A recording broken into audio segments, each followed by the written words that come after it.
Well, I told Dylan, let's just do a boring run right now. So that's a really good prelude for this video. You guys watch a boring video. And I hope it's not too boring, but this is a way to significantly explode your food plots and enhance your food plots. And this is a great illustration right here, the difference between planting right here. And you notice some of this buckwheat. Some of this buckwheat is already 6-7 inches tall. You see the height right here. Look over here. Some of this is really tall. It's full, it's lush, cover crop. And you see this is rye from last fall. We've killed most of it. We had a few strips in there that didn't die. The bottom line is, where you have this rye, it got to about 15 inches tall. We killed it, terminated it. Awesome buckwheat. Really full, really lush, really tall. And then when you get out here, there's a good covering of buckwheat, but you can see it's a lot shorter. It's a lot shorter for a couple reasons. For one, we didn't get pounding rain. We did get 1.5 inch rain. But when it comes fast, soaks in fast, it's not a great germinating rain. Now, if that 1.5 inch of rain comes in over a 2-day period, awesome germinating rain. So we've had light germination. We've had good germination. We timed it nice. We've had a lot of little rains. 0.19, 0.39, 0.29, 0.06, 0.09. A lot of these little rains, and it's great because it just keeps the ground moist, but it's a slow germination process. You can see out here, this buckwheat has germinated later out here in the open. It's a good covering. I'm not complaining. This is going to be outstanding out here. However, when you get back in here where there's a cover crop, the buckwheat germinated faster because the cover crop and the dead debris is holding moisture against the ground, so it germinates faster. And then at the same time, this buckwheat is trying to grow up in between that dead thatch, so it puts on a lot of growth vertically, gets it taller, gets it more sun exposed. And so we're getting better growth, a lot better growth in this cover crop than we are right out here. Now, some added benefits with the cover crop. That root system from the rye that's coming into the spring, that root system goes down, it breaks apart the soil, it puts fine organic matter into the soil, lifts the soil, as opposed to the soil out here that is more bare. Now, not just bare, this has rotting husk out here of radish and turnips that help improve the soil, especially the radish where it drills down. They call it tillage radish for a reason. That rotting husk forms a water pocket, it freezes under the soil, lifts it up in the spring, so it helps you avoid compaction, puts nutrients, a lot of nitrogen back, traps a nitrogen pocket under the soil. So there's good stuff happening out here too in a different way. But you can see the difference between having a good cover crop going in the spring and this rye out here. You can see how small the rye is. All this brown, this light brown in here, all this was the rye. It only got to, I don't know, 4 inches tall, somewhere around there. Because we had late rain in the spring, so we didn't get immediate germination.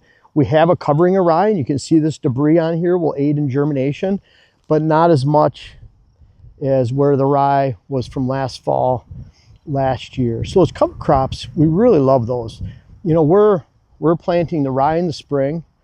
We have the buckwheat, we have the carryover rye from last year, then we have the buckwheat during the summertime. And then our fall crops, you try to be mindful too. And that's what the idea with Pure Wildlife Blends, the seed company that we have, is we want seeds that aren't raping the soil. We want seeds that actually produce high volume that help combat weeds. Buckwheat is great during the summertime. We offer buckwheat for sale, but I'd encourage you to buy it as cheap as you can from wherever you can get it. That's always the best way. There's nothing magical about buckwheat. If you're in a pinch, we have buckwheat. We offer as a convenience. It's our lowest seed margin. We don't make a lot of money on it. We do it so that if you need some, we have it. Bottom line is though, is that we use a lot of seeds that germinate quickly in the fall and then improve the soil. That's why we call it Big Boost Brassica. We have a high percentage of tillage radish in there. High percentage meaning a third or 25%, 27%. We're mindful. We have forage turnip, forage rape, less bulbs. Bulbs produce a lot of, or they take a lot out of the soil, like a turnip. I've heard people say like a turnip gives back to the soil. A turnip takes from the soil. It takes a lot to produce that bulb right there. And then the following year, that rotting husk takes up space. If you don't take care of it, weeds will grow in that pocket eventually as that breaks down into the summertime. So you have to balance everything. What's this planting going to do for you for weeds? What's it going to do for you for building the soil? And what we find is when you're constantly building the soil, then we can limit our chemical use. So we use chemicals when we have to control the weeds. We don't want weeds in the plots. That's a really bad thing, no matter who tells you otherwise. Weeds take up space, they overrun your plots, they can take over in a year or two, and then you're in a big mess. They don't offer anything in the fall and winter when deer need it the most. Think about the deer. Think about the critters. They don't need the food right now that we're offering.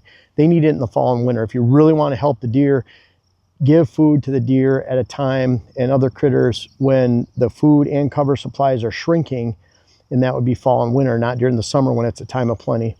So the cover crop helps us build the soil, helps us retain soil moisture, even when we have this rye. You see this rye down here that's left over from this spring. Might have got to 6 inches tall, I don't know. But that dead thatch that's laying on the ground is helping conserve moisture. That's what helped this germinate in the first place. But much better when you see that fall planted rye. And fall planted rye meaning we offered it as a layer over our existing crops of our fall power greens, our brassica. And the brassica, if it's doing well, we don't put the rye over it. If, in your case, if you have small plots, the brassica's eaten down to the dirt, Labor Day, throw a bunch of rye on it, depending on where you're at. It could be October if you're down south. But bottom line is that'll give you a good covering of the actual food source in the fall, which is when the deer need it the most. And then that carries over into the spring. So we like these constant rotations to build the soil, retain soil moisture. Rye and buckwheat both combat weeds, and that sets us up for a really good fall, which is ultimately the most important, not only for ourselves and for deer hunting and our herd management goals, but really important when it comes to the deer's needs and meeting the deer's needs. Don't ever say that weeds are a good thing in the summertime. I'll hit that point over and over again because it offers nothing additional. There's weeds everywhere out here, but it offers nothing additional for what the deer need. Do something good for the deer, take care of the weeds during the summertime, get rid of them so that you can actually offer high volume food if you're planting food plots in the first place, so that deer have good food at a time when they're lacking in their local habitat. These cover crops are golden for us. I've been using cover crops to build the soil since '99 in the UP of Michigan.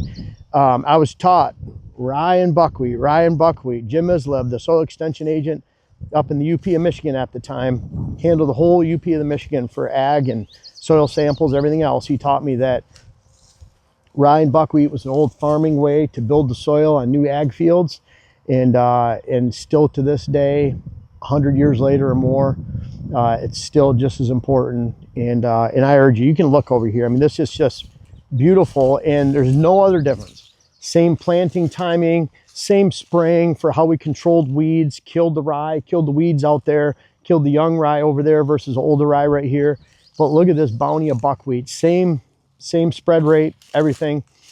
We have a great covering out there. It's just behind this, and it's behind it because of the cover crop. So consider cover crops for exploding your food plots, controlling weeds, retaining soil moisture. There's a lot of benefits, and I call it a boring topic because it's getting into June, and less 3 months away from the hunting season, and I'm focused on hunting.